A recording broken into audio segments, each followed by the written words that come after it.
Good morning, everyone. How y'all doing? This is an Avondale Redbud. We were at Lowe's maybe a month ago, and I had no idea they were having a huge sale. And there must have been well over 30 of these trees there. And there was a gal who had bought probably the majority of them. She had just made her second trip back to pick them all up. And I thought, oh, she must have a large piece of property. There were 2 left. If you look on the tag, they normally run about $84. And not sure if the camera picked up on it, but they were only $21. So I bought both. And the other one I'm going to gift to my mom. I haven't gotten a chance to get out there. She lives about a half hour from me. We're going to get that planted in her backyard, probably her backyard. And so this is the smaller of the 2. I want her to have the bigger one. This tree grows 12 feet tall and 12 feet wide. It's hardy zones 5 to 9. Between our 2 maples, there are 15 feet on each side. I have plenty of room for this tree to breathe. We're going to end up taking out probably a couple of these rocks right here, so it can be right between the dianthus. I've been doing a little bit of reading up on it because we have an Oklahoma redbud in the back. These leaves are large. The Oklahoma redbud heart-shaped leaves are much smaller.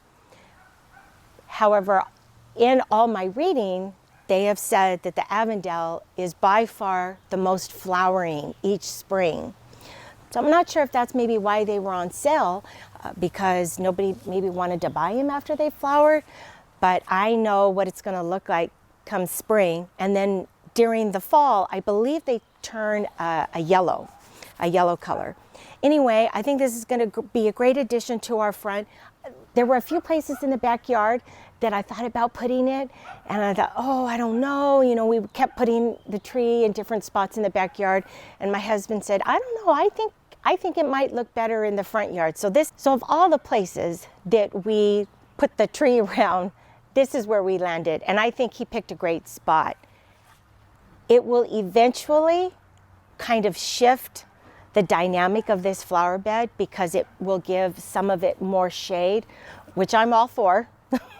Because this area faces south, and it'll be beautiful. These are our living room windows, the kitchen windows right over here. It'll be beautiful to look at. I'm excited about getting it in the ground. As soon as I'm done with this, I have a European cypress that I purchased, I think, about a year ago. And oh, it must have been this small, you know, when they have them out during Christmas time. And it looks so cute, and it's maybe this big now. And I'm going to put it over here, and I'll show you that here in just a minute. But I'm going to take it out of its pot and put it in the ground today.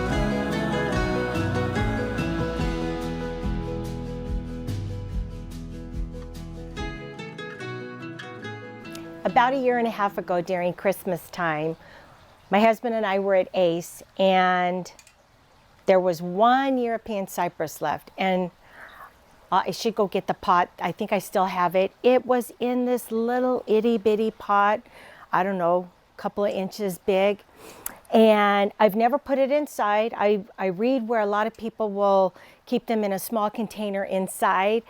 I potted it up right away and had it in the part sun, part shade. And then back in this last September when I did the boxwoods and the violas, can you believe we did this back in September?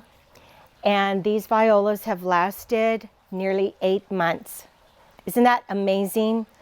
I say that's a good bang for your buck. You can tell they're, well, you can just tell they're ready to go. We've had some weather that's been pretty warm, and it's time to change them out for some summer annuals. I'm going to pull this out and plant some petunias around it. Now, petunias and I, what's that relationship status they say? It's complicated. I love petunias, but for some reason I do better with the Super Bells and the Calibrachoa. So I bought a few small pots of them, and I'm going to run a little experiment this year.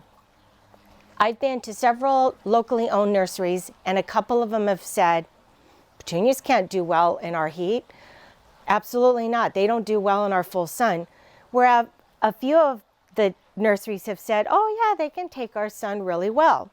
So I'm going to put them in the little half circle that we're doing the cypress in, which gets a good amount of morning sun, shade almost all afternoon, and a little bit of afternoon sun. We're going to see how we do, and of course I'll let you know if I fail at these petunias like I have failed at every other petunia I've ever planted. But I'm going to dig this out and we're going to get it up front.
I love how this turned out.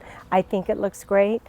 The jury is out on the petunias. We'll have to see if we get along this summer. I hope we do, because I absolutely love them. And I think he's going to be much happier here than possibly in a pot. So I have a few years before it starts pushing too much growth. And you guys, look at the redbud. Look at the redbud. Can you imagine what that's going to look like next spring when it's all in bloom with these dianthus? I think it's going to be stunning. And I think my husband picked the perfect spot for it. I hope you guys are all having a wonderful day. Thank you guys so much for watching, and we'll see you soon. Bye.